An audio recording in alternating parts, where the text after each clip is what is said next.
Muy buenas tardes a todos y a todas. Estamos aquí en la tertulia de Derecho Laboral y de la Seguridad Social acerca de la consulta popular y la reforma pensional, un espacio del Colegio de Abogados del Trabajo de Colombia y de la Pontificia Universidad Javeriana Cali.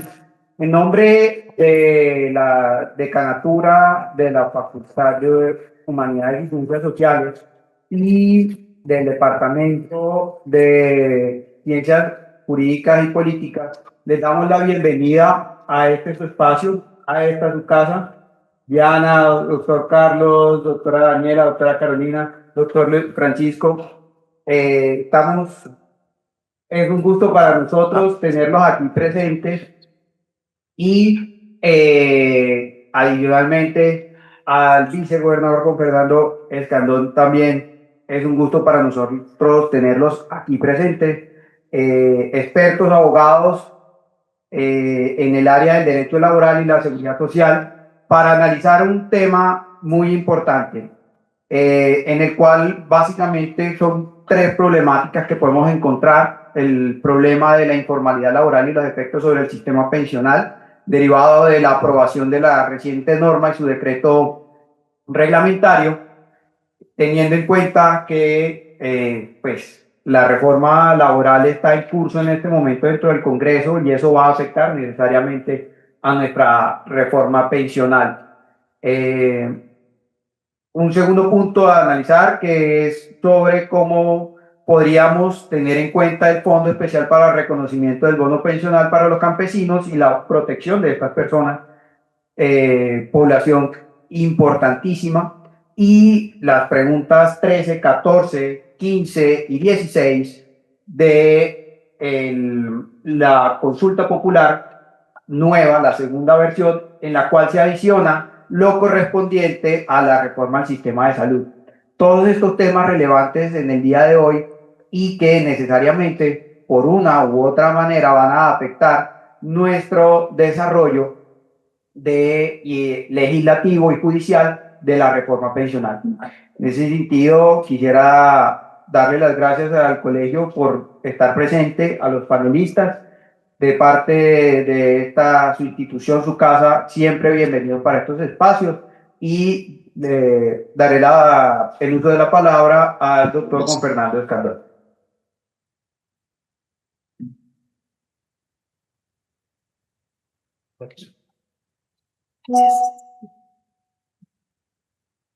Bueno, muy buenas tardes para todos. Desde el Colegio de Abogados del Trabajo agradecemos la participación de cada uno de los asistentes, así como a los colegiados de la ciudad de Cali y de Valle del Cauca, que nos acompañan, y principalmente a la doctora Diana Zuleta y a los doctores Humberto Velasco y Rafael Reyes, director y coordinador de nuestro comité seccional Cali, a quienes agradezco su liderazgo en la organización de la jornada académica del día de hoy. Quiero extender también un saludo especial y mi más sincero agradecimiento a la Universidad Javeriana de Cali y a su equipo directivo, que ha expresado su confianza en nuestra apuesta de regionalización y nos ha invitado a realizar esta importante tertulia en sus instalaciones. Saludo también a los panelistas y laboralistas que han aceptado el llamado a ser parte de esta trascendental discusión. Este es sin duda un evento muy especial para el Colegio de Abogados del Trabajo.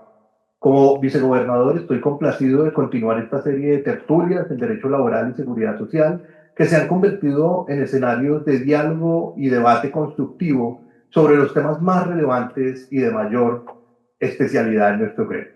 De cara al país, además, es un verdadero privilegio poder hacerlo en la Universidad Javeriana, institución que ha sido históricamente relevante para la formación de abogados y en la bella ciudad de Cali, líder de la industria diversa en Colombia y de una riqueza cultural, social y productiva enorme, que la hacen un epicentro de las discusiones laborales y de recursos humanos. Ciertamente, estamos viviendo un momento determinante para el mundo del trabajo, donde cada día trae desarrollos, noticias y debates de gran sensibilidad. Prueba de ello, el estado del trámite de la reciente revivida reforma laboral del gobierno, que luego de su archivo en la Comisión Séptima del Senado, retornó la semana pasada a su primer debate, ahora en la Comisión Cuarta, También las incertidumbres con relación al futuro de la reforma pensional y de la consulta popular, sobre las cuales nuestros panelistas se referirán más adelante. Sobre el asunto de la reforma pensional, a poco más de un mes de su entrada en vigencia, aún quedan preguntas fundamentales sobre la mesa, puntos por reglamentar y, por supuesto, grandes inquietudes en torno al examen de exequibilidad que está adelantando actualmente la Corte Constitucional. Por otro lado, en cuanto a la consulta popular, un asunto laboral y político a la vez, cada día tenemos nuevas noticias y desarrollo. Hace unos días, el gobierno en cabeza del presidente de la República ha anunciado una serie de medidas para intentar salvar su iniciativa. Incluso se ha establecido que el proyecto de consulta, negado por la plenaria del Senado de la República con apenas 2 votos de ventaja, será presentado nuevamente hasta que se consiga su aprobación. En todo caso, nos corresponde preguntar cuál es la efectividad y viabilidad real de este mecanismo para establecer la nueva legislación laboral en Colombia. Es claro que aún queda un largo camino en la discusión jurídica y política sobre estas reformas y que hay muchos intereses contrapuestos. Es ahí cuando nuestro rol como colegio, como expertos, se vuelve clave. Nuestro debate, opinión y eventual pedagogía de cara al país deben ser esenciales para nutrir la toma de decisiones responsables. Con esto en mente, la jornada de hoy cobra aún más importancia. Tenemos claro que nuestro deber es vincularnos con las regiones del país con el fin de recibir de primera mano y en forma fluida las impresiones, visiones y posturas en materia laboral de los abogados de toda Colombia. Esta presencia implica, además de la realización de este tipo de tertulias, asegurar la participación de los colegiados que ejercen la profesión desde las regiones en nuestros más importantes eventos nacionales.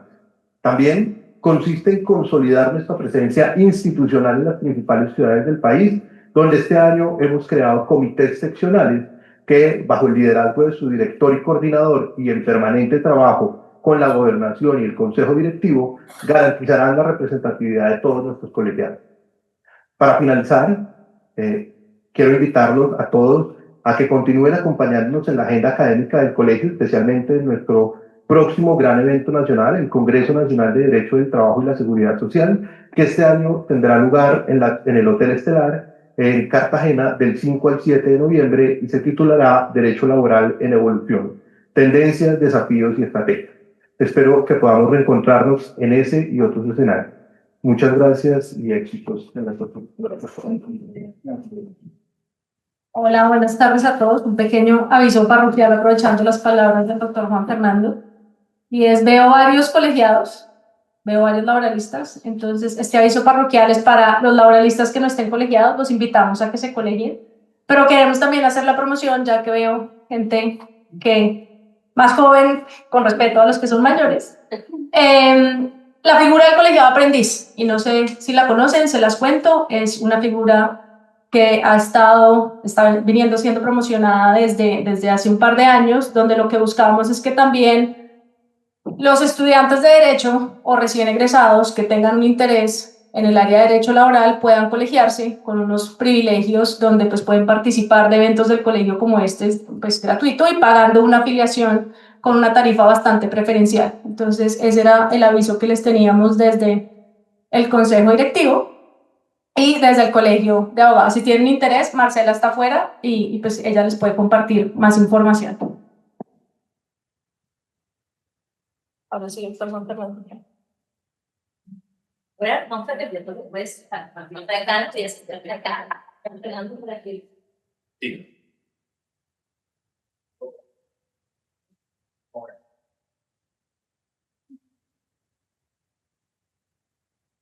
Bueno, aprovecho entonces para presentar a nuestros panelistas del día de hoy, el doctor Carlos Hernán Godoy, exgobernador y miembro del Colegio de Abogados del Trabajo, fundador de Godoy Córdoba Abogados, abogado javeriano, docente y conferencista. La doctora Daniela Santa Cruz, miembro del Colegio de Abogados del Trabajo, especialista en Derecho Laboral y Seguridad Social de la Universidad Libre, directora del área de asesoría de Derecho Laboral en Jaramillo, Asociados Abogados. El doctor Francisco Luis Arango, miembro del Colegio de Abogados del Trabajo y miembro del Comité Consultivo de Derecho Laboral de la ANDI, abogado del Colegio Mayor de Nuestra Señora del Rosario, ex conjuez del Tribunal Sala Laboral Cali y Administrativa del Valle, y miembro de varias juntas directivas. La doctora Carolina Garrote, miembro del Colegio de Abogados del Trabajo, abogada de la Pontificia Universidad Javeriana de Cali, politóloga de la misma universidad, especialista en seguridad social de la Universidad External. Y la doctora Diana Zuleta Martínez, miembro del Consejo Directivo del Colegio de Abogados del Trabajo, socia de Derecho Laboral y Migratorio de Martínez, Quintero, Mendoza, González, Laguado y de la Rosa, y docente de pregrado y posgrado de la Pontificia Universidad Javeriana. Muchas gracias. Nuevamente, pues buenas tardes a todos. Yo creo que este es el de Diego. Ok. ¿Y los demás en el auditorio nos oyen bien? Sí. Perfecto, listo. Bueno, entonces ya como lo anticipaban el doctor Juan Fernando y el doctor Edgar, pues hoy vamos a hablar de consulta popular y reforma pensional. Anécdota del panel es que ustedes vieron que cuando sacamos la publicidad del evento estábamos con el auge de la consulta popular antes de que se cayera. Y ese fin de semana dicen no hay consulta popular. Y decimos miércoles, ¿y ahora qué vamos a hacer? No, pero la reviven con las 4 preguntas, entonces pues aquí seguimos, ¿no? Entonces, a mí me gustaría empezar con el doctor Carlos Hernán y que él nos cuente un poco qué tan viable ve que que una reforma laboral pase vía consulta en lugar de tramitarla por el Congreso. ¿Esto sí o no? Sí, funciona, es para Sí. que todo. Ya vamos a traer los micrófonos del auditor. Bueno, yo de verdad que estoy muy complacido, estoy muy contento de estar en Cali hoy, pero en particular de estar en la Universidad Javeriana de Cali. Porque voy a hacer aquí una anécdota chiquita. Yo hace muchísimos años fui el director de personal de la Universidad Javeriana en Bogotá. Y en esa condición era secretario del Consejo Administrativo. Y por el Consejo Administrativo, donde estaban el rector, los vicerrectores y todos los gatos de la parte, pasaban los grandes proyectos. Y uno de los grandes proyectos fue comprar un terreno en Cali para hacer la Universidad Javeriana de Cali, que hasta ese entonces estaba ubicada en un edificio chiquito en Siloé y apenas había contaduría, creo. Entonces, cuando íbamos entrando y Diana vio esos árboles y esos amanes y estas bellezas, yo decía, mira, hay cosas en la vida que valen la pena. Entonces, estar en la Javeriana de Cali para mí es particularmente emocionante y pues estar participando, ¿cómo se llama el tour que hace Shakira? ¿El tour de qué? O la que hace Karol G, ¿cómo es el tour ahí?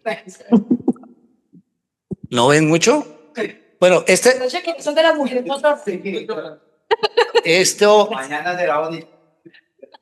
bueno, ¿Ahora sí? Yo sí coger los dos. Bueno, les hablaba del tour porque a mí me emociona mucho ver que nuestro colegio está haciendo el tour del derecho laboral. Estamos recorriendo el país, visitando a nuestros colegas, a nuestras otras ciudades, a los que no veíamos sino cuando nos visitábamos en el Congreso anual. Y ahora venimos a su casa a saludarlos, a abrazarlos y a compartir con la comunidad de estudiantes y de la universidad. Entonces su merced me dice que lo voy a consultar, ¿no? Y si tiene sentido pasar la reforma vía consulta popular en lugar de tramitarla por el Congreso. Yo tengo hoy en día varias entretenciones, unas que son mágicas, que son mis nietos, y otras en LinkedIn, por ejemplo. Yo vivo escribiendo cositas en LinkedIn y los invito para que las lean, porque de este tema he escrito mucho. Porque a mí me parece que es un tema que toca las fibras del país de una manera impresionante. Ayer publiqué algo aludiendo a un libro que sacó de la editorial Tirant, que se llama Visión 2030, y que invita a una serie de profesionales, investigadores, entre ellos Juliana Morat, que es la directora del Departamento de Derecho Laboral de la Javeriana en Bogotá, para pensar e imaginar la Colombia del 2030. ¿Qué hay que hacer? ¿Para dónde vamos? ¿Cómo así, Juan Fernando? ¿Qué está haciendo? Y a mí me pareció muy interesante la introducción del libro, que vale la pena leerlo, porque son visiones, la visión económica, la visión fiscal, la visión laboral, Y decía la presentadora del libro que la polarización es un factor que impide que las naciones construyan soluciones Mañana él me estaría mandando doble lonchera. para tener futuro. Y que nuestro país es, ojo, el número 6 en polarización del mundo. Sí, wow. Campeones en polarización. Y yo creo que lo que hay detrás de esta pregunta de la consulta laboral es eso. Nuestro país indudablemente necesita actualizar sus disposiciones laborales. Necesita legislar para un mundo nuevo del trabajo. Y hay que construir una reforma que lo permita. Sin embargo, nos estamos enfrentando a una realidad muy triste, y es la idea de que hacer una reforma laboral no es construir país para el futuro, es recuperar derechos perdidos a costa de lo que sea. Y si ustedes ven el discurso desde la campaña de ese, aquí vamos a recuperar todo lo que nos quitó la ley 789 del 2002. Y la pregunta es, ¿cuántos colombianos de los que trabajan van a ser beneficiarios de eso? El 37%. El resto de los colombianos no tienen esas dichas. Y no van a recuperar nada porque uno no recupera lo que no pasa. Ese resto de colombianos lo que necesita es algo mucho más sencillo. Un sistema de contratación mucho más sencillo, que permita construir seguridad social en perspectivas de tiempo poco que trabajan, las horas, los días, no necesariamente los meses. Pero por sobre todo, necesita nuestro país el aparato productivo, que en un 95% está constituido por microempresas, tenga unas obligaciones que pueda cumplir. Porque de nada sirve que legislemos aumentando cada vez más el costo laboral si el empresariado no puede pagar ni el que ya hay. Pues si ya ni el que ya hay conduce a una informalidad del 60 y pico %, si lo vamos a encarecer más, ¿qué? Y fuera de eso, en el trámite de la resurrección de la reforma, se abre por primera vez en la discusión que lleva más de 2 años poder establecer tasas diferenciales en los costos para las MIPYMES. Y ya estaba listo para salir y cocinado, y en el momento de entregárselo a la plenaria del Senado, lo quitan. Entonces, repito, la polarización ha sido la causa fundamental que ha impedido que hagamos la reforma que necesitamos hacer, que necesita el mundo laboral colombiano. Y creo que, salvo que en el Senado, donde han mostrado tener mucha sensatez y frenar muchas arbitrariedades, salvo, repito, que en el Senado sean valientes para reconstruir lo que se pactó, porque ahí sí se pactó, empresarios, sindicatos y gobierno. Lo que se hizo en la Comisión Cuarta se concertó. Si se logra salvar lo que se concertó, creo que podemos pensar en un mediano plazo en una mejora significativa de los problemas de desempleo e informalidad. La consulta no es para eso. La consulta es un instrumento constitucional de participación ciudadana para otros efectos, no para hacer legislación laboral. Y está siendo utilizada como una herramienta política y electoral, y no para realmente solucionar el problema que nos convoca. ¿Qué va a pasar, Diana? Está tenaz. Está tenaz porque hay muchos argumentos, ¿no? Ya el Senado dijo en una primera votación, 49 contra 47, no hay razones para esa consulta. Y en el momento en que resucita la reforma, entonces el gobierno decide sacar un segundo intento. Y ahí hay una discusión muy grande, y es si uno puede tramitar una segunda consulta sobre el mismo tema de una que ya fue rechazada por el mismo Senado en la misma legislatura. Esa es una pregunta importante. Pero dos, ¿qué vamos a hacer con esa consulta? Vamos a suponer que responde a las dos preguntas y que como están hechas todo el mundo dice que sí, o las mayorías que se necesitan. Eso está fregado. ¿Quién va a hacer la ley? ¿Quién va a hacer la ley con base en los resultados de la consulta?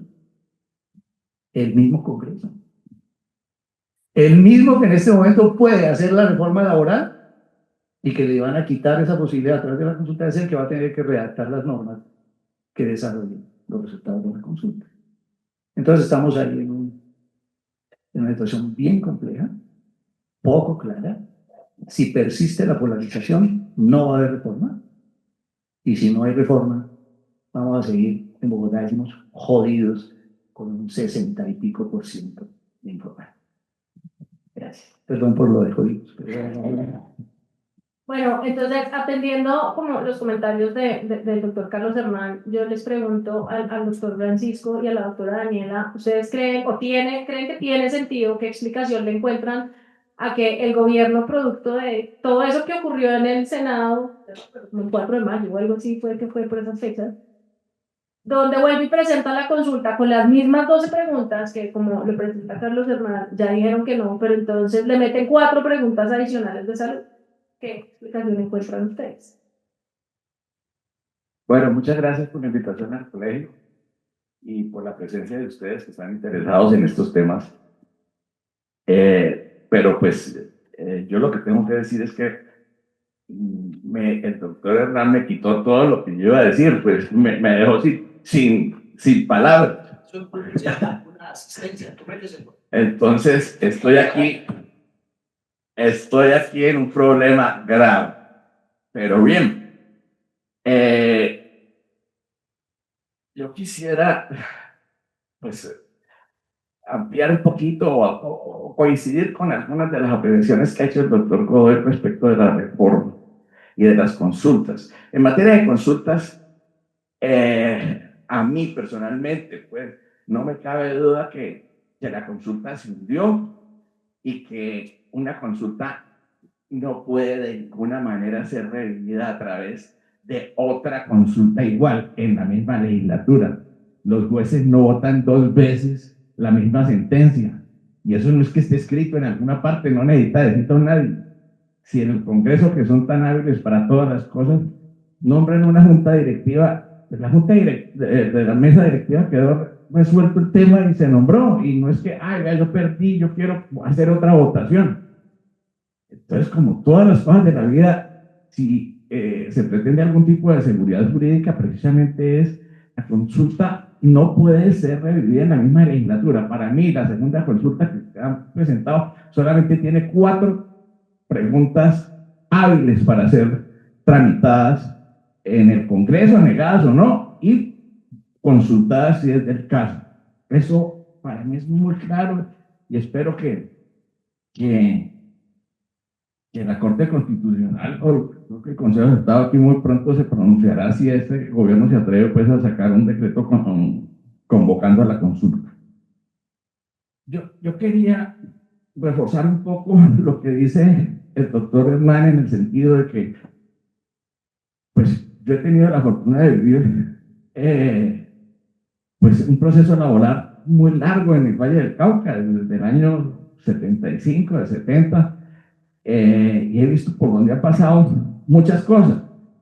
La reforma del 2351 del año 65 se pudo hacer, fue concertada, hubo paro nacional, pero se llevó a cabo y con ella convivimos en una época totalmente distinta a la que estamos viviendo hoy.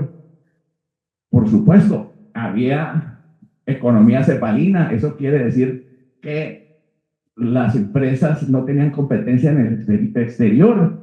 Aquí tuvimos, les voy a contar, para los que no lo sepan y para que lo sepan se acuerden, pero nosotros tuvimos una industria farmacéutica sensacional, productiva. Tuvimos a Chicles Adams, tuvimos a Unión Carbide, tuvimos a Collantas, tuvimos a muchas empresas similares. Todas se han cerrado porque el mundo cambió. Y por supuesto que la economía tiene que, la laboralidad tiene que reflejar lo que está pasando en la economía. Por eso, bienvenido a lo que dice el doctor Hernán Godoy. Y nosotros no estamos pensando en lo que va a pasar en el año 2030 y 2040. Bienvenidos al pasado. Estamos llegando exactamente a las normas que rigieron la contratación laboral de los años 60 y 70. Eso es un pecado contra la población de Colombia. Mire, cuando en esos años, yo estudié bachillerato por aquí cerquita, no había, me acuerdo del profesor entrando a la clase con una regla de cálculo grandota, y esa era la manera de aprender matemáticas, con regla de cálculo. Por supuesto que hemos pasado por la calculadora de pilas, comienzo por eso, y toda la tecnificación que ha sucedido, tiene necesariamente uno que ocurrírsele, tiene que tener una la imaginación para poder producir leyes que no reflejen ese pasado. Ese pasado hay que superarlo. Por supuesto que la inteligencia artificial tiene que afectar todas las relaciones laborales. Voy a adelantar para luego retomar la palabra, pero coincido también en que esta reforma de ninguna manera ataca el problema de nuestro desempleo ni de la informalidad. Yo quiero decirles una cosa, y que seguramente ustedes la conocen mucho, y la saben y la tienen muy presente, pero la formalización no es solamente pagar el 100% el dominical o pagar el 35% de recargo a partir de las 6 de la tarde o de las 7 de la noche. Eso es un pequeñísimo tema de lo que es formalización. Yo sostengo que nosotros en Colombia hemos venido teniendo una reforma laboral permanente y oculta, que la ha sacado el Congreso y la ha propiciado la jurisprudencia. Tengo unos datos que pues tal vez no es como para decirlos ahora, pero mire, desde el 2002 hice un recuento, tratar de establecer qué leyes han salido en relación con la actividad laboral, que es la formalidad. La formalidad no es pagar una plata, sino que hay un empleador sujeto a licencia de maternidad de 8 semanas, ley 1822 del 12, paternidad, licencia por incaminidad menstrual, esa también está reglamentada o tiene alguna forma de resolverse sin reforma. La ampliación de la jornada de 48 a 42 horas, la enfermedad grave de los hijos y licencias por esa causa, las salas de lactancia, la licencia de luto. Tenemos licencias por incapacidades médicas generales y de todo tipo, y esas están reglamentadas. Fuero y los fueros, por Dios, ¿qué fueros tiene que soportar un empleador? Yo digo, una persona que tenga una tienda de 10 personas, tiene, señor, el fuero de lactancia, tiene el de maternidad, tiene el de paternidad de los 18 meses, tiene que afrontar la ley Clopatowski con toda, pues, el choque de trenes que tenemos desde hace tiempo, desde la definición de qué es o no estabilidad laboral reforzada, dónde se da, el fuero de prepensionados, el fuero por madres cabeza y padres cabeza de familia, el fuero circunstancial, bueno, en lo colectivo, bueno, infinidad. O sea que existe una reforma laboral andando, y esa es la formalización que es tan difícil de alcanzar. Nosotros subimos la vara permanente con nuevas normas a la formalización, pues la alejamos. O sea, es muy claro, y el gobierno lo tiene claro, la ministra nos lo dijo, esta ley no es para crear empleo ni para formalizar a nadie, esta ley es para las personas que ya tienen un empleo formal. De modo que ese empleo formal, tengo unos datos aquí que quisiera decirlos, es una persona que gana 1.423.000 pesos, realmente el costo para el empleador es un costo de 2.800.000 sin tener en cuenta nada de esos sueros, nada de reemplazos en vacaciones, nada de reemplazos en incapacidades. Yo creo que es la hora de la sensatez y ojalá el Congreso se pronuncie en el sentido de que si llegaron a unos acuerdos que se logren, y básicamente yo lo que creo es que hay cierto nivel de empresas en Colombia que no resisten este nivel de formalización. Bueno, buenas tardes, gracias por la invitación. La verdad me alegra mucho ver también caras conocidas, personas también con quienes estudié en mi pregrado, no precisamente en la Javeriana, universidad de aquí de Cali.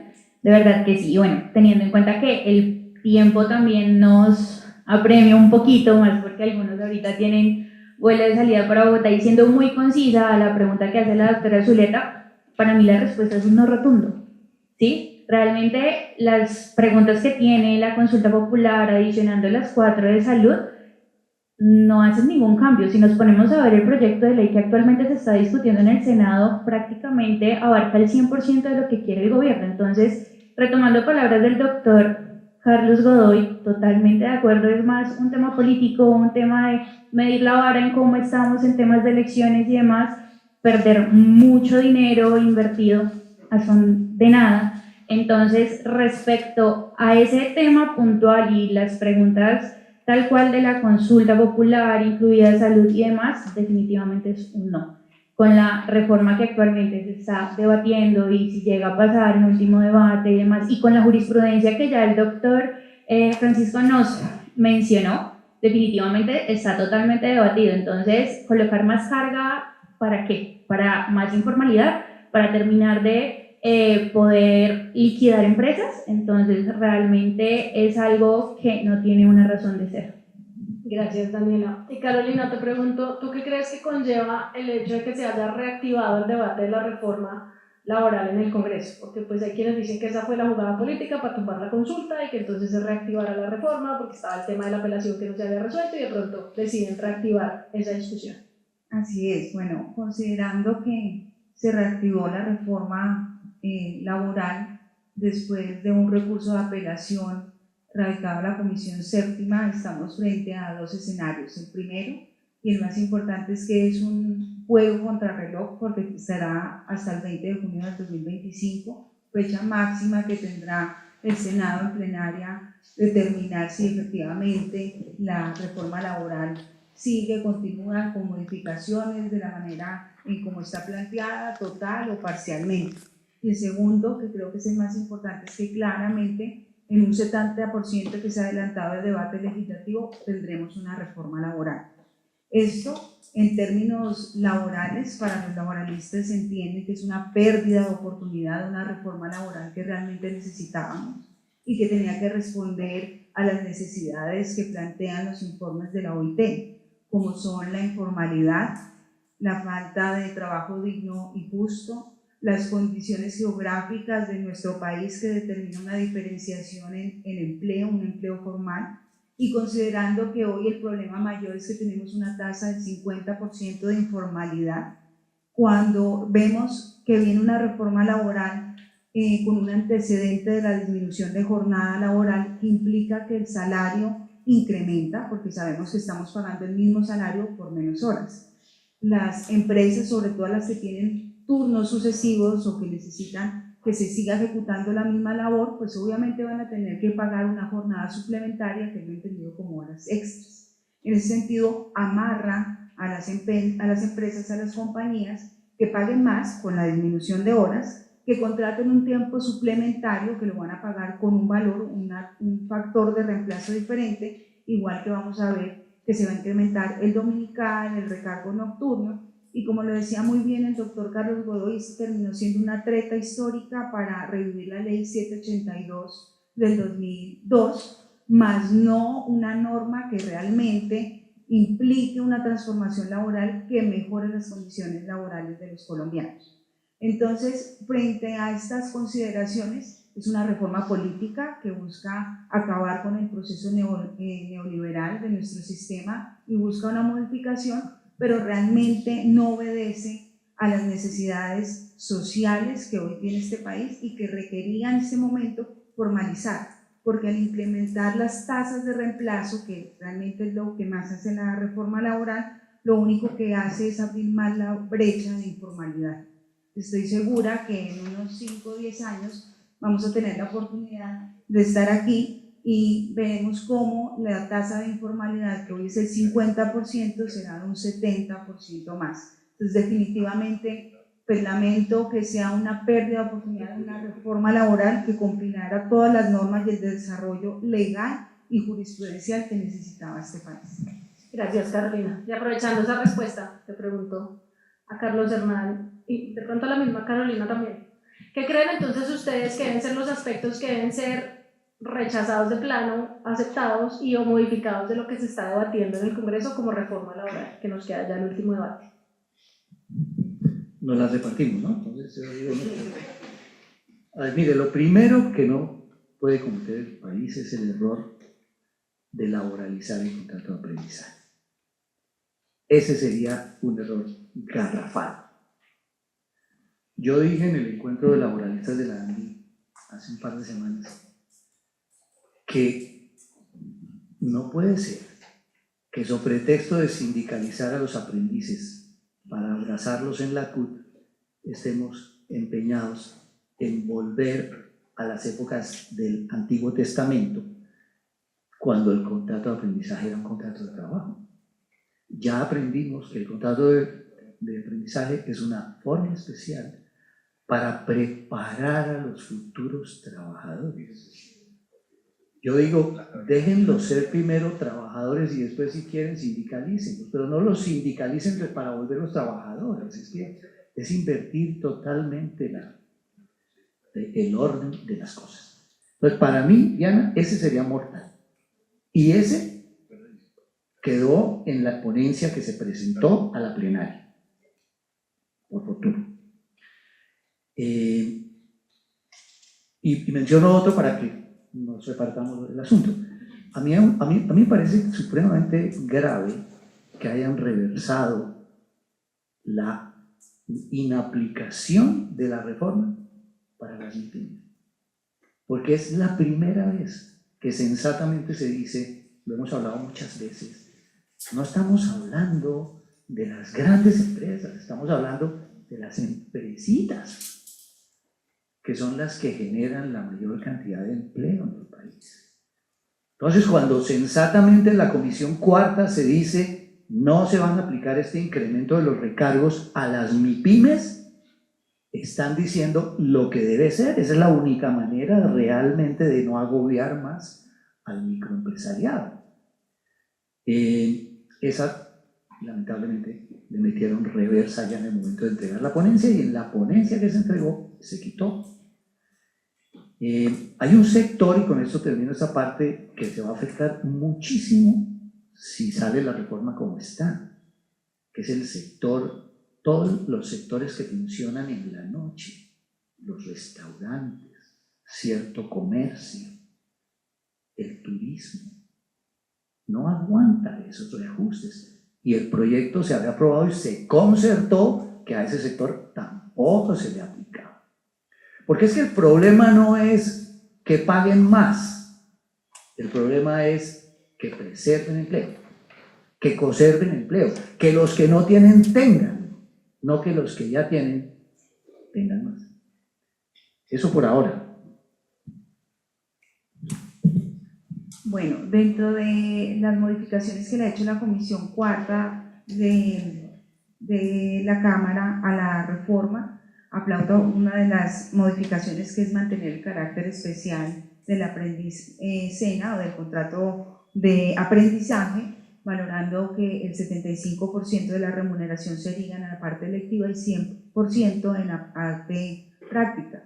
Un punto importante es que cuando una compañía no puede no puede conseguir el aprendiz, tiene la opción de monetizar. Y nace dentro de esta propuesta de reforma laboral una excepción que es válida. ¿Por qué? Porque los empresarios, en la búsqueda de esos aprendices, la entidad es de educación, que tiene la obligación de suministrar el aprendiz, en algunos casos SENA, o de las universidades o institutos que tienen esta capacidad, no les presta el aprendiz, entonces debe monetizar. La excepción es que cuando la obligación viene de la entidad que no otorga el aprendiz, pues no existe la obligación de monetizar y genera una obligación recíproca de las partes que hacen parte de esta negociación, porque antes solamente estaba determinado para el empleador. Otro artículo que me considero importante y que debe continuar es toda el trámite del despido para las personas con fuero de estabilidad laboral reforzada, que acoge la tesis de la Corte Suprema de Justicia, Sala Laboral, respecto a cuando existe una justa causa o una causal objetiva, se puede hacer la terminación del contrato de trabajo sin ir al Ministerio del Trabajo o solicitar a un juez de la República que acepte la terminación del contrato, ya que los que trabajamos en esta materia sabemos lo complicado y lo difícil a veces que resulta el trámite cuando es evidente la terminación del contrato y la justa causa de terminación. Que el contrato de término fijo se limite máximo a una temporalidad de 5 años, no estoy de acuerdo. Definitivamente los contratos según el término tienen su necesidad y es consecuente con los requisitos del empleador y la necesidad del empleo. Es decir, que el contrato a término fijo, el contrato a término indefinido y de obra labor tiene que seguir frente a los mismos planteamientos de las normas anteriores y no considero que requiera solamente ajustado al tema de estabilidad laboral y la condición resolutoria modificarla, que finalmente esta es la motivación de la ley. En el mismo sentido, no estoy de acuerdo con el proceso disciplinario que siempre requiera un representante sindical, así como un abogado en representación del trabajador, porque pues esto lleva o conlleva a que las empresas en el ejercicio de los procesos disciplinarios tengan una situación totalmente compleja, difícil en esperar que lleguen los representantes sindicales y que si estos no aparecen, pues definitivamente no se pueda llevar a cabo el proceso disciplinario.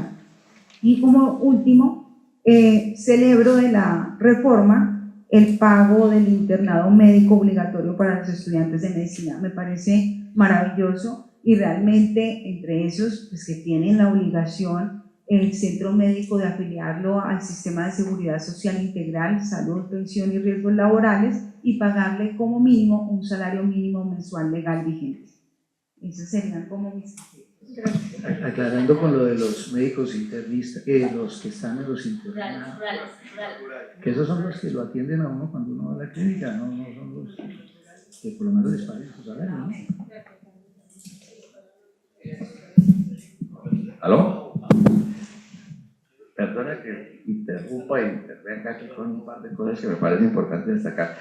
De las 12 preguntas que planteó la consulta, solamente 2 fueron negadas, que es contrato sindical, que a mí me parece que no debe desaparecer también. Me parece que el contrato sindical,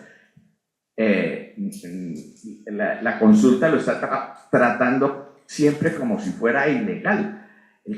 Por supuesto que el contrato sindical ilegal tiene que desaparecer, pero para eso está el Ministerio de Trabajo que establezca, pues, y investigue y sancione, pero el contrato sindical legal, que no es una terceración ilegal, pues tiene que estar vigente, y creo que si pasara eso se cae en la puerta de la Corte Constitucional, porque eso es una discriminación respecto de otras empresas que sí podrían ejercerlo.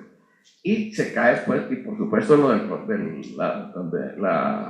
aprendizaje, el contrato de aprendizaje debe mantener la condición de una relación, pues no laboral, es un aprendiz. Espero que en el colegio de abogados los aprendices no sean nuevos que están vinculando, no sean pues con contrato laboral reforzado, pues. Me parece que los estatutos deben ser claros en ese sentido. Están claros. Bueno, muy bien. Sin embargo, yo sí quiero destacar que de la reforma concertada hay unos aspectos que a mí me parecen positivos, porque resuelven unos temas que son del diario. Por ejemplo, lo de las plataformas de los Rappi y eso, pues queda perfectamente claro que hay plataformas, o sea, que hay vinculaciones dependientes y no dependientes. Y una reglamentación bastante, pues, sobre la que se había avanzado mucho, pues, antes de que se hiciera la reforma. Los aportes por horas, me parece que hay que rescatarlos y eso permitirá formalizar ciertas vinculaciones. Me parece importante que eso se destaque. Me parece que la definición de estabilidad laboral reforzada coincido con que toma toda la legislación, la jurisprudencia de la Corte y hace una definición bastante concreta. Me parece importante que se creen unos estímulos de las leyes para crear empleo nuevo. Hay un estímulo, hay unos fondos. Pues no están definidos cuáles son los fondos ni de dónde va a salir la plata, pero por lo menos las menciona para que el ministerio exprese y trabaje en ese sentido. Otra cosa que se llama UTE, que es una unidad también que procura estimular la formalización, un fondo para crear aportes para trabajos de medio tiempo.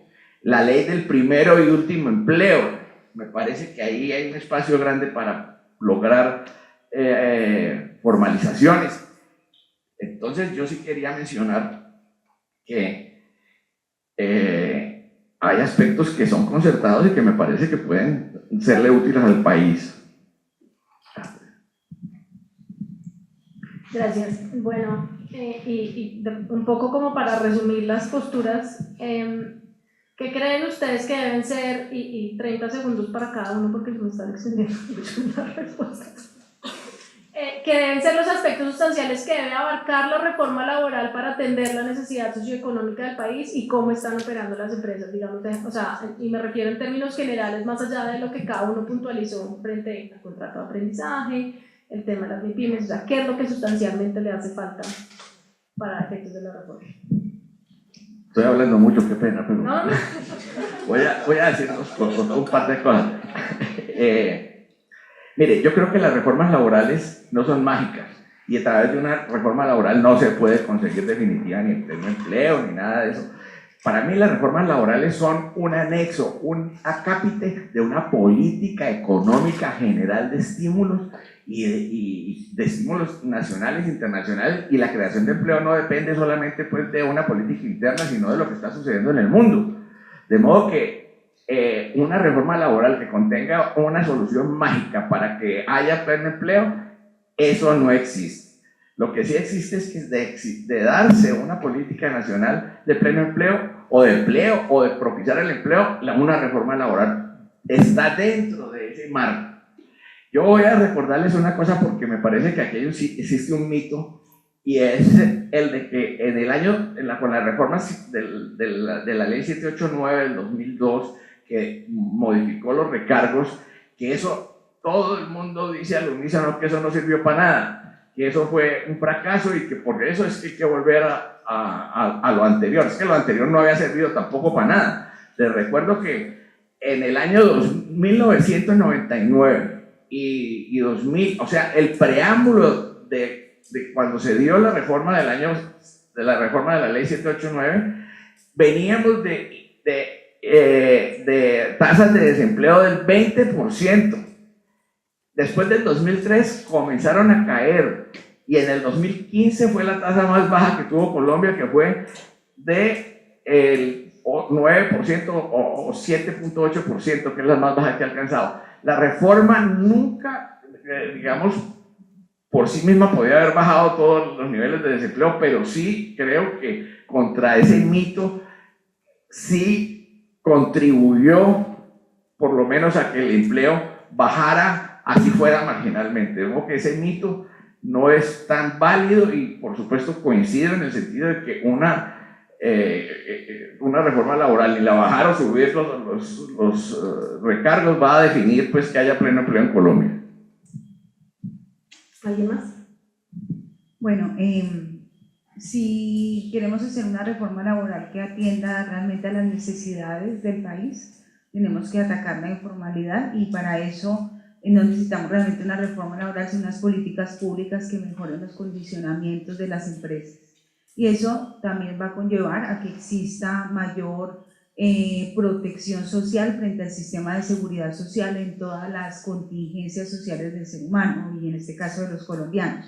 Entre eso, este es el tercer año donde veíamos un PIB por debajo. Este año empieza a aumentar, y aumenta solamente por el consumo, es decir, que no hay una inversión en industria, no hay una inversión real en capital, y existe el efecto dominó que produce la inestabilidad política, conlleva a que las empresas tengan una condición plana, no invierten y están supeditadas a la expectativa de qué va a ocurrir, y ese temor no permite avanzar.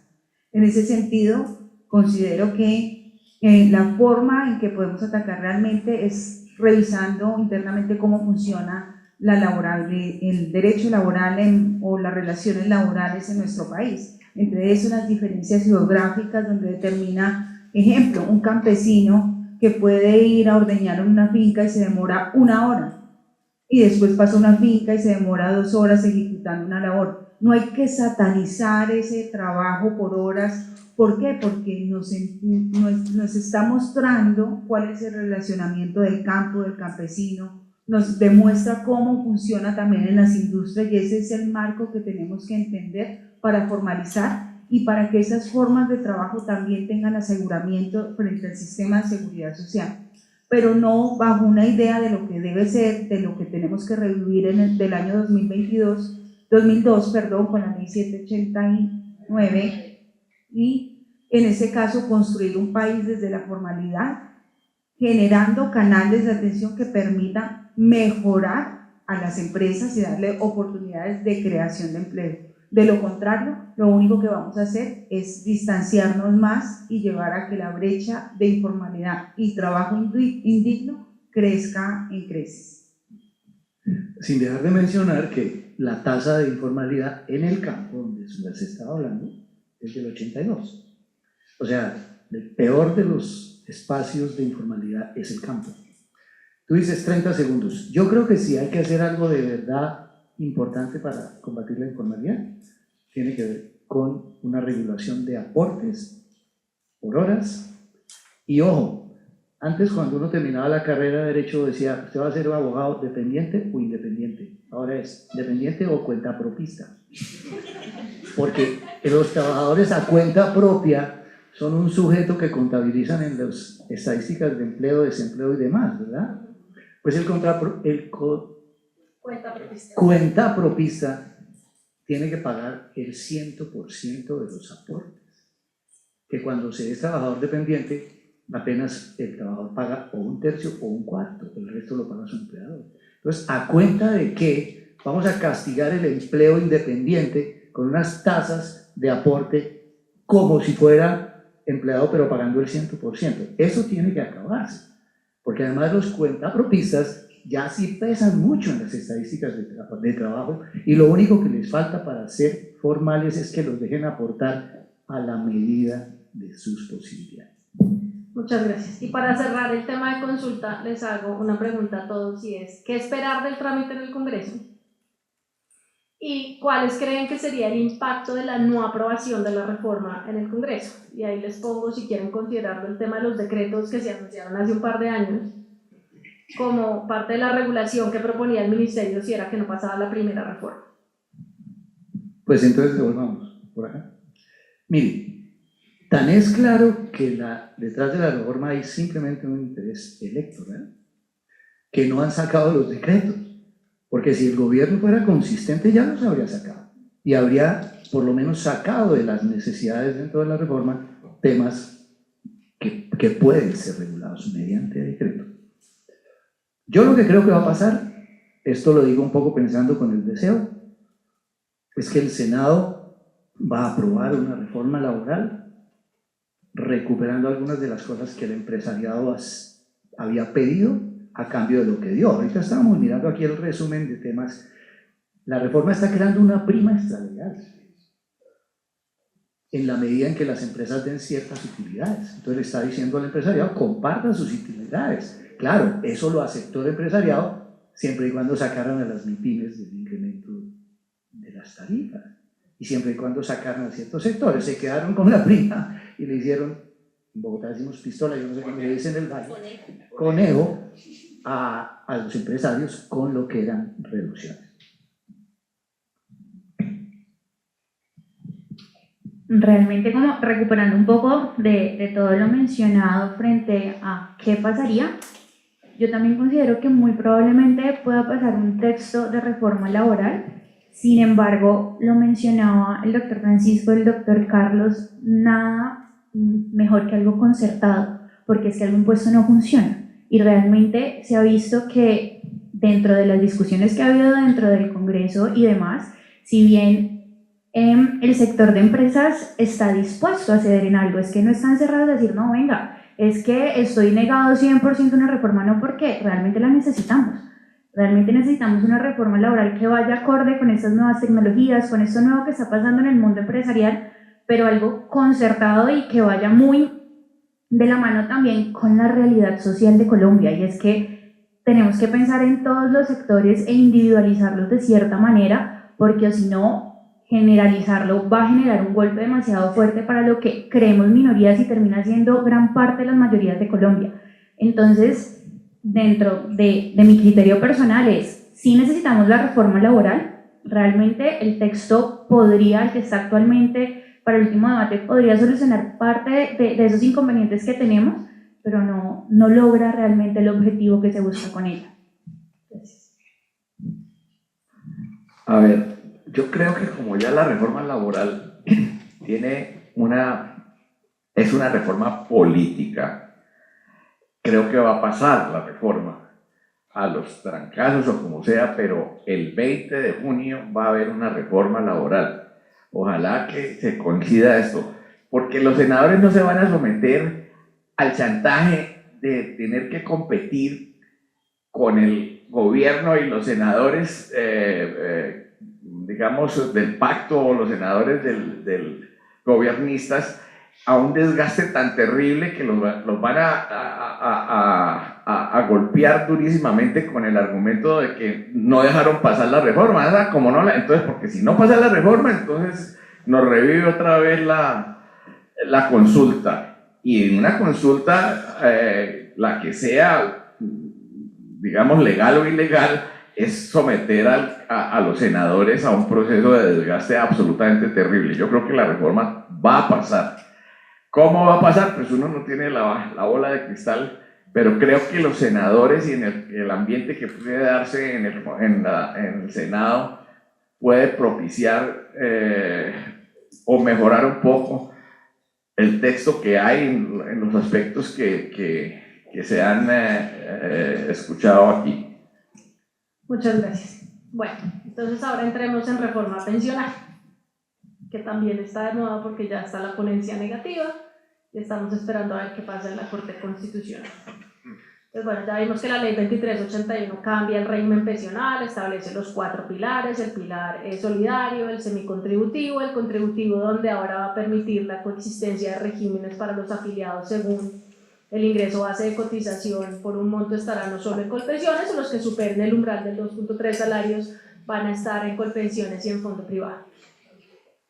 Entonces, yo le hago una pregunta a la doctora Daniela y es, la primera pregunta es, ¿qué enfoques diferenciales encuentras tú que trae la reforma pensional frente a mujeres, frente a personas con condición de discapacidad y demás poblaciones especiales?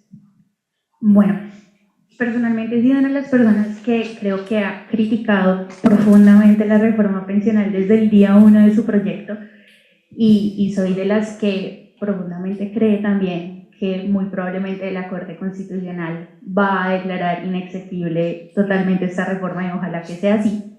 Pero respondiendo precisamente a la pregunta, doctora Diana, si nos vemos desde el enfoque diferencial, hablamos de sectores, mujeres.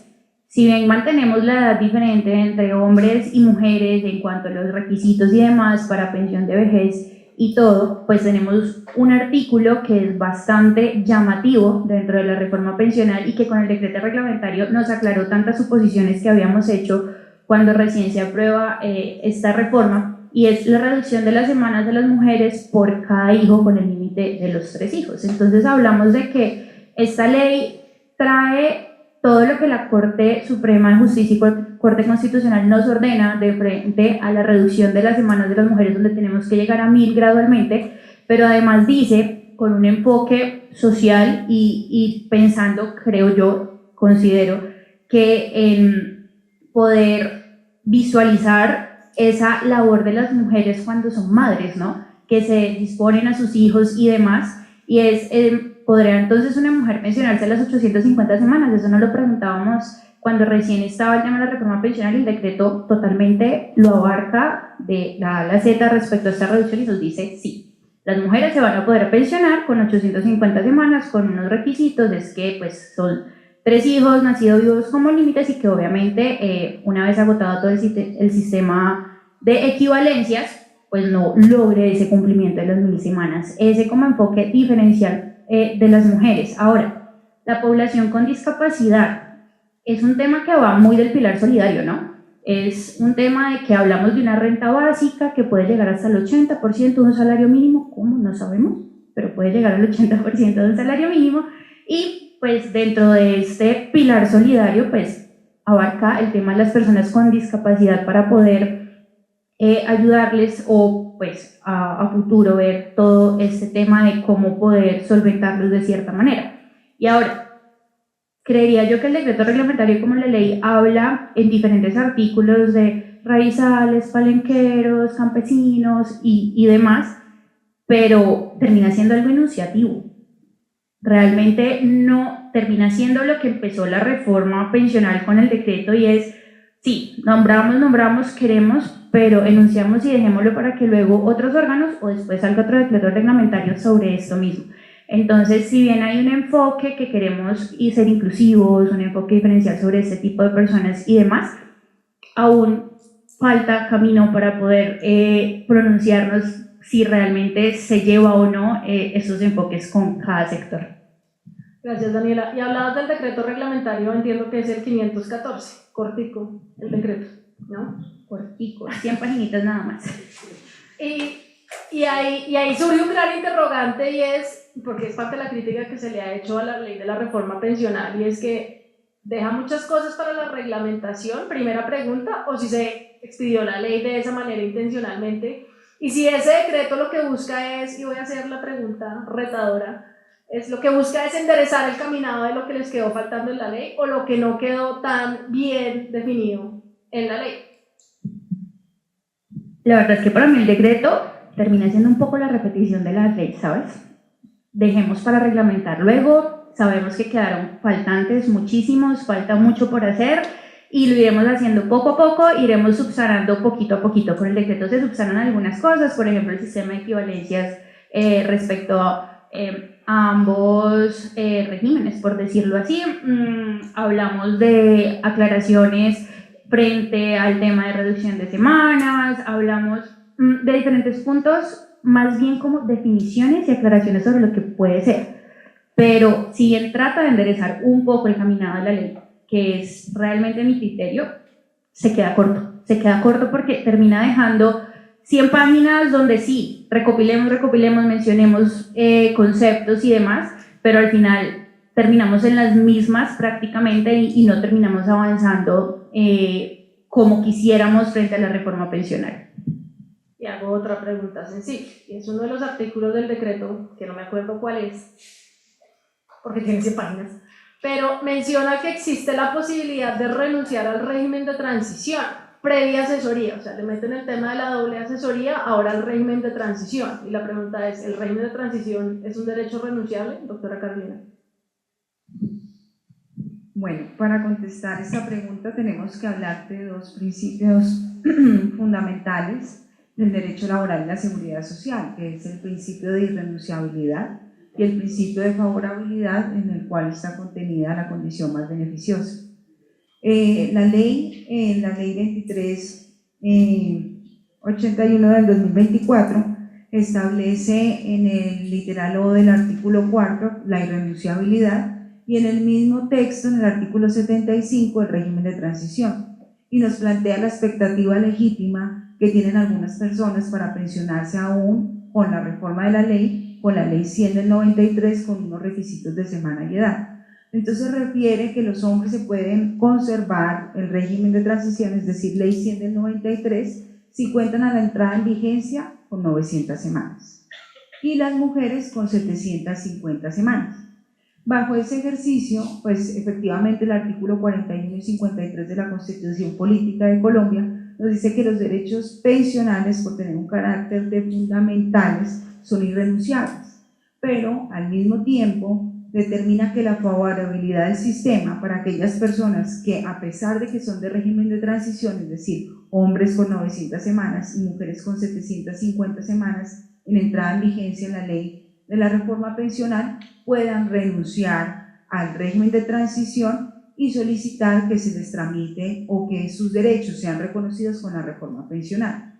Y dentro de esa reglamentación, efectivamente, la respuesta es sí. Sí pueden renunciar porque, como bien lo explicaba hace un momento la doctora Daniela, pues hay un grupo poblacional que le puede beneficiar la nueva reforma, es decir, las mujeres que tienen más de 3 hijos o tienen hasta 3 hijos, pues podrán pensionarse con 850 semanas a pesar de que pertenezcan al régimen de transición. Y en ese sentido, pues efectivamente, cuando la norma establece el principio de renunciabilidad y en el decreto 514 regula que efectivamente puedo renunciar al régimen de transición siempre y cuando determine de manera escrita la intención y que los fondos hagan un buen consejo, es decir, que con base a la profesionalidad que les arraigan las facultades de los fondos de pensiones, pues den un buen consejo a la persona que le conviene si trasladarse o no, o conservar o no el fondo en régimen de transición o aplicar la nueva norma. Esto para los abogados nos abona un camino porque no vamos a tener tantos procesos judiciales y descongestiona la justicia sobre la aplicabilidad de la ley, la irrenunciabilidad, el principio de favorabilidad y la aplicación de la condición más beneficiosa, porque ya el decreto refiere, si a usted le conviene, pues vaya al fondo de pensiones, reciba un buen consejo y frente a ese efecto renuncie al régimen de transición. Pero nos va a dar un buen trabajo en unos cuantos años respecto a los mismos argumentos que hemos empleado hoy sobre la ineficacia de traslado. Y vamos a decir, ¿qué tan buen consejo le dio usted a esa persona que renunció al traslado? ¿Sí? ¿Qué le dijo? ¿Qué le enunció? ¿Cuáles son los criterios? ¿Cuál es la base de liquidación de esos derechos que va a obtener a partir de la ley? Entonces, nos ahorra un camino de demandas y descongestiona la justicia sobre la favorabilidad y la renuncia, ¿sí? Pero nos gana un terreno para nuestro trabajo sobre las demandas que vamos a presentar, sobre si fue un buen consejo, si fue por escrito y si se le dio el derecho del retracto. Muy bien. ¿Tú quieres decir algo? ¿No? Pues la verdad, con respeto a la doctora Carolina, parcialmente de acuerdo. Parcialmente de acuerdo, ¿por qué? Porque hablando desde el principio de la irrenunciabilidad, si nos vamos desde una visión constitucional, entonces, ¿qué pasa, por ejemplo? Un caso de la vida real, de la oficina. Una persona la cual no cumplía con las semanas requeridas para poder pensionarse y para poder pensionarse con una pensión de garantía mínima en un fondo privado, pero y al momento de ir a hacer su solicitud al fondo para su devolución de saldos, le dicen, no, es que ese capital que usted tiene, si bien no tiene, le alcanza para una pensión de un mínimo, pero el estilo de vida que esa persona venía trayendo y sus aportes eran bastante altos. Entonces, yo soy una persona de mayoría de edad y estoy generando unos aportes por un IBC bastante considerable, tan así que con muy poquitas semanas logro alcanzar un capital de una pensión de un salario mínimo, pero a mí el fondo me dicen, no, es que usted tiene derecho a la pensión, es irrenunciable, no puede hacerlo, así usted considere que con el capital puede hacer mayor vida, hacer sus inversiones y demás, no puede renunciar a ello por su carácter de irrenunciabilidad. Este caso, por esta casación, Corte Suprema de Justicia y demás, la Corte le dio toda la razón al fondo.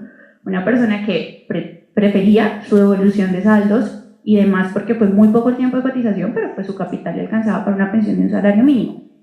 Entonces, haciendo un poco la analogía sobre el tema y demás respecto a la renunciabilidad, si bien se nos viene un camino largo, si fue un buen consejo o no, también es realmente desde lo que tiene que ver con nuestros principios constitucionales, ¿se puede renunciar a ese régimen de transición? Creo que ahí también habría como una brecha para poder debatirlo. Gracias. Y otro punto polémico es el tema de los aportes de independientes. Porque la ley 2381 dice que ahora los contratantes van a tener que descontar de los honorarios de sus contratistas, pues afiliarlos y pagar aportes por cuenta de esos contratistas.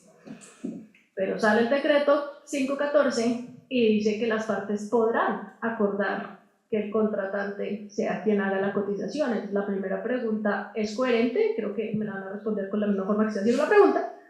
Y la segunda es legal, y no hablo de la presunción de legalidad de un decreto hasta tanto no sea declarada su ilegalidad. Claramente no es coherente, y es más, el decreto y la ley traen un parrafito por allá donde dice que así el contratante no haga los descuentos, será solidariamente responsable de esos aportes. Entonces sí, no lo pacté, lo dejo en responsabilidad del contratista, pero pues el contratista no quiso hacer los aportes, entonces luego yo contratante respondo también. Realmente para mí es totalmente contradictorio. Trataron quizás de subsanar un tema donde en la ley hay un parrafito también por allá en el artículo, si la memoria no me falla, 21 creo, por allá, donde dice, no, es que esa obligatoriedad del contratante de retener los aportes no se va a poder confundir con lo que tiene que ver con contrato de realidad. Sin embargo, pues sin malas prácticas y demás, pues allá el juez sí lo decide o no. Entonces, pensando como litigantes, el día de mañana estoy ante una demanda de contrato de realidad donde una de las pruebas yo estoy de demandada, y una de las pruebas del demandante es, vea, tan así era el contrato laboral realidad que él me generaba los aportes de seguridad social. Y es que cuántas demandas de ese tipo con ese argumento no vemos. Entonces yo como demandado, yo me estoy diciendo, no, venga, es que a mí la ley me obligaba. Realmente no hay nada de por medio donde eso a mí me pueda configurar el elemento de subordinación que se trata normalmente por vía de procesos judiciales de mostrar con lo que tiene que ver con la retención de los aportes a seguridad social. Sin embargo, para mí lo más preocupante es la solidaridad que existe con el contratante. Entonces, totalmente, para mí no es coherente el decreto con la ley y termina siendo algo un poco más gravoso. Mire, yo todos los días me levanto y digo, Señor, pueda que hoy las cosas no empeoren. Y no lo logro. Mire, este asunto que estamos viendo aquí es absurdo. Había una resolución previa a la ley que decía que el contratante y el contratista podían convenir que el contratante descontara el pagar. Viene la ley y dice, no señor, no es que si quiere, es que le toca, es su obligación. Y el mismo gobierno que tramita la ley saca un decreto volviendo a decir que es voluntario, que se puede acordar. Entonces uno dice, a ver, ¿qué hacemos? Y entonces lo que yo digo es, ¿qué es lo que le interesa finalmente al mundo de la seguridad social? Que el aporte se haga, ¿verdad? ¿Qué es lo que hacen todos los empresarios que tienen cuentapropistas? Decirles, yo te pago cuando me traigas la planilla de los aportes, que los hiciste, si no, no te pago. Entonces, ¿cuál es el problema? Que en lugar de hacer eso, él se haga cargo de descontar y pagar. Tú planteas una preocupación que era válida en el pasado, cuando lo que se discutía era la naturaleza del vínculo. Pero cuando la naturaleza del vínculo es clara, este simplemente es un mecanismo para hacer eficiente el sistema. Entonces, lo que yo he escuchado es que muchos empleadores dicen que no están de acuerdo con la ley porque es que eso les genera mucho trabajo, muchos empresarios. Y yo creo que eso es un absurdo. Uno no se puede negar a hacer algo que es por el bien del sistema. Entonces lo lógico es respetar la ley. Pero como salió el decreto, pues entonces hagámoslo vía acuerdo. Volvamos el acuerdo obligatorio y general para todos los casos. Pero yo sí no veo que tenga ningún sentido volver optativo o facultativo. Creo que se borró un poco con el código que se escribió con la mano, ¿no? Pero bueno, y hablando de aportes y régimen de transición, otra de las discusiones que había era el artículo 76 de la 2381 dice que a los hombres que tengan 900 semanas o más y mujeres que tengan 750 semanas o más, les seguirá aplicando la ley 100 en su integridad, ¿sí? Y creo que eso es un régimen de transición distinto al que traía la ley, el artículo 36 de la ley 100, porque el artículo 36 traía transición para 3 puntos específicos. El artículo 76 de la reforma lo que dice es, sigue aplicando 100% la ley 100 en todos los aspectos. Entonces, uno de los puntos de discusión era el aporte al Fondo de Solidaridad Pensional. Porque el aporte al Fondo de Solidaridad Pensional en la ley 100 es del 1 al 2%, y con la reforma va a ser del 1,5 al 3%. Entonces, ¿creen que el decreto soluciona esa discusión? Yo creo que el decreto la enreda más. El decreto mantiene lo que menciona la ley, es que se mantiene todo lo que tenga que ver con ley 100 del 93, sin embargo, yo planteo otra inquietud. El Fondo de Solidaridad Pensional hace parte del aporte para obtener la pensión o realmente es un parafiscal. Nos estamos encontrando en un parafiscal, entonces si estamos ante un parafiscal, entonces va a haber una dualidad entre el régimen de transición, usted haga 1% o lo que corresponda de ley 100, usted ley 2381, entonces haga lo que corresponda a ley 2381, para mí es un no rotundo, personalmente. ¿Por qué? Porque es un parafiscal y al ser el Fondo de Solidaridad Pensional con una estructura totalmente diferente, un sujeto pasivo distinto, pues el fondo va dirigido en sus dos componentes pues a subsidiar otro tipo de población y demás, entonces va totalmente por ley y para mí sí o sí no habría diferenciación entre el régimen de transición y ley 2381. Personalmente considero que ese sería un punto de debate y debería aplicarse lo que esté vigente por ser un parafiscal, más no una diferenciación entre uno y otro. Pero responder a la pregunta puntual es, el decreto lo enreda más. El decreto realmente da esa impresión de dualidad, de esas dos opciones del Fondo de Solidaridad Pensional, cuando no debería ser así, cuando es un tratamiento que personalmente considero es totalmente diferente.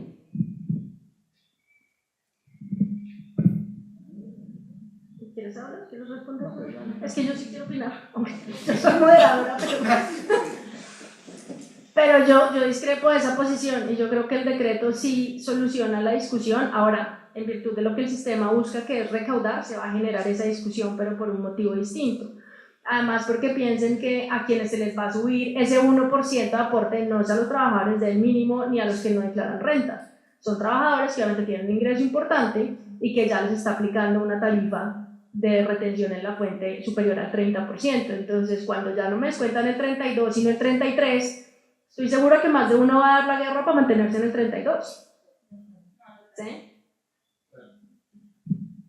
Pues a ver, abrimos un poco más comentarios sobre la reforma, vamos a puntitos. ¿Quieres tocar algún punto en concreto? Dale. No, quiero. Dale, entonces amplíalo. Claramente Colombia necesitaba una reforma pensional.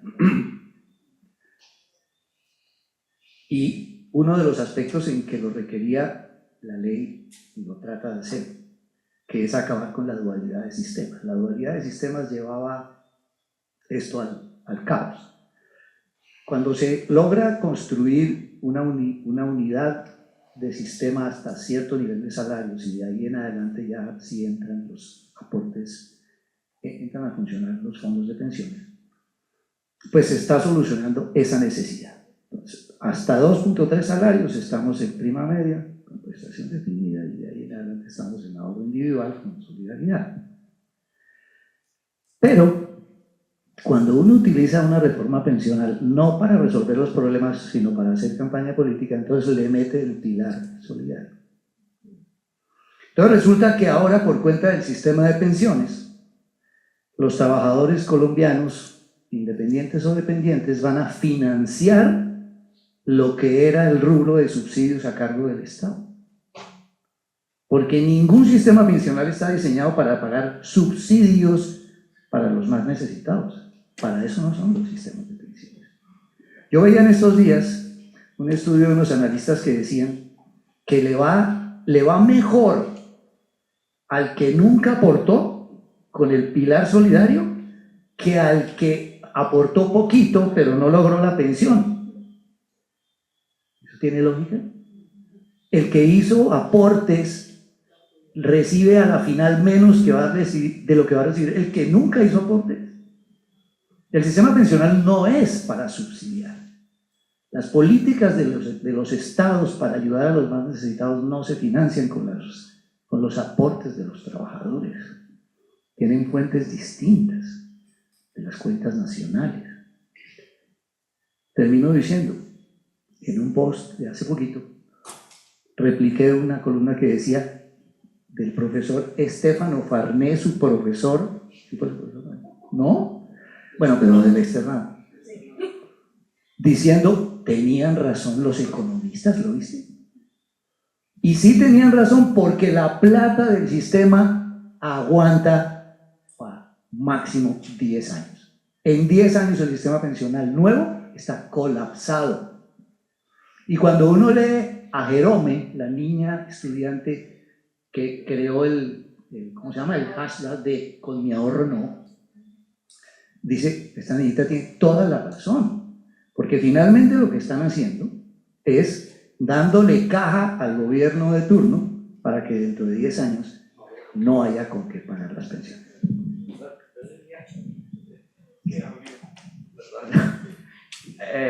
Yo voy a decir un pequeñísimo comentario coincidiendo con lo que dice el doctor Herrán, y es que yo no encuentro, digamos, concebible que la clase trabajadora de este país, que los sindicatos se hayan prestado para sacarle de los bolsillos 431.000 billones de pesos de sus ahorros pensionales, que eso es lo único que garantiza las pensiones futuras, y se lo hayan trasladado al Estado de una u otra manera para financiar pensiones, o que eso no son pensiones, porque para mí la pensión solamente puede surgir de un aporte efectivo, para financiar subsidios o pagos voluntarios a personas que se lo merecen, ni más faltaba que no se lo merezcan. Es así de grande y de sencillo, pero el Estado no hace ningún esfuerzo de ninguna naturaleza para pagar eso que se le debe a ciertas personas que merecen esos apoyos, pero quiero que salga de la clase sindical y apoye, pues eso se lo van a cobrar o se lo tienen que cobrar alguna vez, porque ese pecado no sucede en ninguna parte del mundo. No, pero yo le voy a decir por qué. Su merced sabe, doctor Francisco Luis, que la señora ministra era expresidente de FECODE, y el presidente de Colpensiones es expresidente de FECODE, entonces entre nosotros resolvemos los temas. El viceministro, bueno, estaba además, sí, lamentablemente ahí con eso hicieron un trabajo mucho más político que de proyección social de largo plazo. En todos los países del mundo donde opera el sistema de reparto, que es la prima media con prestación definida, están aumentando las edades, porque esos sistemas no funcionan eternamente, no aguantan, no son sostenibles. Entonces cada vez hay que subir la cotización, hay que aumentar la edad, y aquí nosotros nos la estamos dando de bacanes, recordando la edad y bajando las 850 semanas de cotización. Y fuera de eso, invirtiendo un porcentaje inmenso del recaudo de aportes pensionales en subsidios. Y aumentando la población beneficiaria con los mismos recursos. Y fuera de eso se ha dicho que hay una conexión estrecha entre la informalidad y la sostenibilidad del sistema pensional. Y eso se les olvida.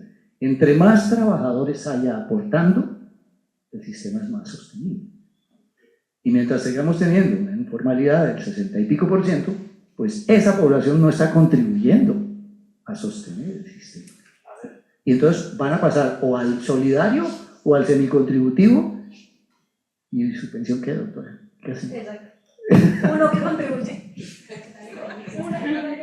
Eso lo tiene perfectamente claro el señor Racero. Él sabe que pagando 1 millón de pesos sin pagar aportes está gozando de todos los beneficios que le puede dar el Estado, de modo que es un clarísimo ejemplo, digamos, que de la claridad que tiene la clase microempresarial de que no es capaz de sostener los sistemas formales. Yo creo que digamos que para concluir un poco el tema mencionado por ambos doctores se supone que el objetivo de la reforma pensional es generar mayor recaudo porque el sistema anterior de ley 100 piramidal pues prácticamente se nos estaba invirtiendo y era insostenible, ¿sí? Entonces queremos recaudar más dinero, pero la reforma entonces es con base en subsidios para dar más ayuda y filtrar antes el dinero, tan así que el decreto reglamentario habla cómo el pilar solidario se basa con el presupuesto general de la nación. Entonces, pues si no hay presupuesto, venga, ilusionemos a todos aquellos que tenían esa esperanza de esa renta vitalicia o de esos subsidios que está prometiendo esta reforma, pero pues si no hay dinero, entonces realmente se vuelve entonces totalmente algo político, algo totalmente lleno de ilusiones y que claramente, y sé que vamos para allá, los puntos de porque entonces son tan fuertes las demandas de inconstitucionalidad en este momento en contra de la reforma pensional. Gracias, Daniela. Sí, y para cerrar quiero que hablemos de constitucionalidad. Entonces, lo primero es, si Carolina de pronto nos cuentas un poco cuáles son los argumentos principales de las, no sé, son como 30 o 40 demandas que hay de inconstitucionalidad. ¿Qué creen que va a pasar en la Corte? Y esa pregunta es para todos. ¿Y qué pasa si esa decisión es proferida después del 1 de julio? Bueno, de 119 demandas, hay 40 demandas que ya fueron admitidas por los mismos criterios de inconstitucionalidad, que la podemos dividir en 4 principios o 4 argumentaciones. La primera es la violación al principio de discusión de la norma, toda vez que no existió el debate que debía hacerse artículo por artículo, sino que llegó a la Comisión Cuarta y con base al documento que llegó por parte del Senado se dio la votación, violando las obligaciones que tienen los congresistas de votar y determinar artículo por la profundidad del tema que estábamos hablando, como es una reforma pensional. En este sentido, hubo elusión al debate democrático, que es un requisito inexorable dentro del trámite legislativo para que exista una ley de la República. La ilusión de debate democrático, es decir, que la Cámara de Representantes no tuvo oportunidad para modificar, cambiar, negar algunos artículos, sino que la aprobó de tajo. Inconsistencia en el principio de la unidad de materia, toda vez que dentro de la reforma pensional se establecieron criterios que eran única y exclusivamente de materia tributaria, es decir, que no le pertenecían a esta reforma y en este sentido tiene que estar expulsado del ordenamiento jurídico de estas normas. Y el cuarto es el impacto de la sostenibilidad del sistema. Dentro de la capacidad que tiene la norma y dentro de los principios de sostenibilidad financiera y principio de progresividad, pues efectivamente la norma tendría que contener un criterio técnico de financiamiento, de financiación a futuro, tal como lo decía el doctor Godoy, pues están hablando ya que la norma va a tener una reforma en 10 años, es decir, una reforma pensional que en 10 años ya se esté pensando en reconstruir y modificar, pues no es una reforma de absolutamente nada cuando estamos hablando de garantías mínimas de la pensión de vejez, por ejemplo. En ese sentido, al no hacer un análisis técnico financiero, constituyen los argumentos de que debe declararse inexequible la norma en su totalidad. Esos son como los argumentos de las 40 demandas que van alineadas sobre que no se cumplió con el requisito del artículo 145 y 175 de la Constitución Política de Colombia, y siendo estos unos requisitos formales, pues debe declararse inexequible en su totalidad. ¿Sabes? Yo respondería a esa pregunta haciendo una comparación. Imagínense ustedes alguien que invade un terreno de otro y lo toma. Entonces el dueño le toca iniciar un juicio para recuperar su predio. Y mientras tanto el que tiene invadido hace mejoras, se pone de ruana en el terreno. Eso es lo que está pasando con la reforma pensional. El gobierno, a partir de la aprobación en el Congreso con todas esas irregularidades, arranca a hacer mejoras con los decretos, con todas las cosas que está haciendo para enredar la sacada. Esa reforma, mis nietos dicen, literal, abuelito, es inexequible y debería caerse. Pero ya se han generado tal cantidad de regulaciones y pasos y medidas y acciones que la ley contemplaba en forma previa a la entrada en vigencia, que los pobres magistrados de la Corte Constitucional van a tener que pensar muy bien qué tan inexequible la declaran, si total o parcialmente. O si la devuelven. O si la devuelven para que hagan lo que no hicieron. Lo que debería suceder es que haya un verdadero debate, que no lo hubo, sobre el sentido final de la reforma y se corrijan muchos de estos errores que hemos señalado.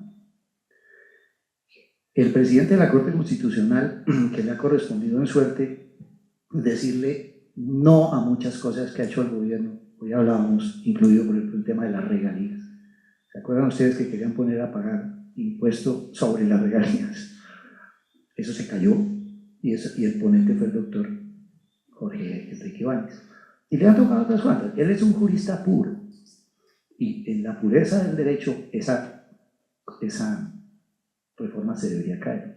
Le han puesto todos los cortapisas, recusaciones, tutelas para bloquear y lograr la parte final de tu pregunta. ¿Qué pasa si la sentencia sale después del 1 de julio, que es cuando, según el texto de la reforma, entra en vigencia? Entonces, a mí me parece un despelote, ¿sabes? Totalmente. O sea, claramente no sé qué más decir. Sí, digamos que para resumir es eso. Si llegaba a salir esta sentencia por la Corte declarando inexequible totalmente la ley, o sea, lo que se viene es, vaya a ver cómo solucionan, porque no tienen ni siquiera previsto cómo van a solucionar se van todo a cortes esto. de pila 2 o 3 meses si es que declaran la inconstitucionalidad o la inexequibilidad en agosto, en septiembre, ¿no? Tal cual. Entonces, realmente, en mi criterio, se tiene que caer totalmente. Yo no le veo, a menos de que la devuelvan y subsanen el 99,9% del texto, bueno, un poquito menos, pero soy partidaria. Si se necesita una reforma pensional, el sistema es insostenible, ¿sí? Es más, yo sería una de los beneficiarios donde fuera ley 100 y pudiera ser parte del régimen de transición. Les confieso que busqué semanas y todo a ver qué hacía, pero no. Pero no me da ni por edad ni por ningún lado, pero definitivamente se necesita, tenemos que ser objetivos, lo hablábamos por el tema de enfoque diferencial. Genial que empiecen en un tema social por las mujeres, pero siendo mujer, no soy mamá, pero pues quien quita que en un futuro lo sea, no sé, y me convenga, pero siendo objetiva es el tema presupuestal, el tema del enfoque, ¿para dónde vas? No podemos pasarnos de ser muy pro mujer, pro vamos a protegernos, todo el enfoque que se viene, cuando pues estamos afectando realmente una mayoría. Pues yo quedo sin palabras ahí, porque me parece muy difícil que se vaya a inclinar la Corte Constitucional por una negación en un ambiente político como el que estamos viviendo, porque pues esa también es una reforma política, y que coincida pues una decisión de esa naturaleza con la decisión de la consulta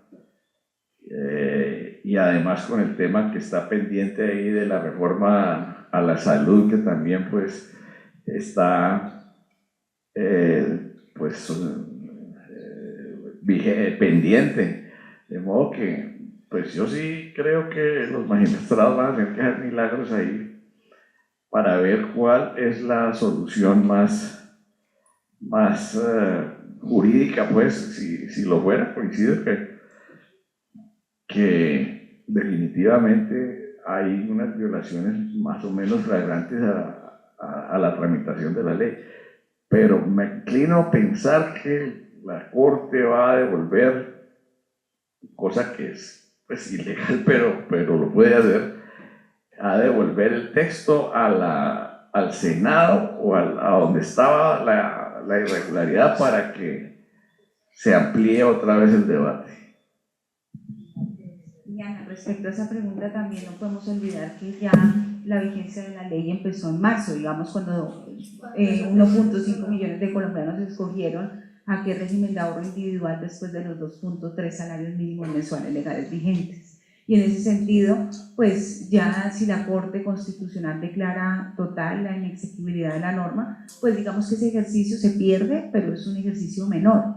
El problema que se haga después del 1 de julio del 2025 es que nosotros sabemos que el criterio de la revivencia de la norma, que no es ipso iure, que reincorpora inmediatamente la ley 100 del 93, sino que si se han reconocido derechos frente a la norma nueva y el ejercicio de todo lo que implica todos los pilares, pues efectivamente la Corte Constitucional tendría que hacer otro ejercicio más allá de determinar cómo reincorporar otra vez la ley 100. De qué manera, si es parcial, pues determinará cuáles son los artículos que son declarados inexequibles, pero la integralidad de la ley no va a permitir ese ejercicio. Es decir, que nos plantea un problema jurídico importante por no haber hecho el ejercicio como debía ser y presentado ese debate jurídico que requería efectivamente una reforma pensional Colombia, pero no de esa manera, porque como bien hemos dicho todos, es una reforma netamente política y no una reforma que busque aliviar las dolencias del sistema. Fíjate que estás tocando un punto que es muy importante. Hasta donde sabemos, la mayor parte de las demandas apuntan al texto total de la ley. No están enfocadas a puntos que se consideran que son los que debieran declarar inexequibles. Porque una muy buena solución sería deje vivas las cosas buenas y devuelva las cosas malas, pero es que ninguna demanda está focalizada. Todas están hechas con respecto a la totalidad de la ley. Entonces, pues, ni siquiera lo bueno que tiene algunas cosas se salvaría en ese caso. O por salvar lo bueno, que es muy poquito, nos tenemos que quedar con todo el resto del paquete. Decían que estaba para la sala del 29 de mayo, Carlos Hernán. Sí, hermano. ¿Cómo está? Qué bueno oírte. Sí, tienen que hacer el intento de sacarlo antes del fin de mes. Sí. Ojalá.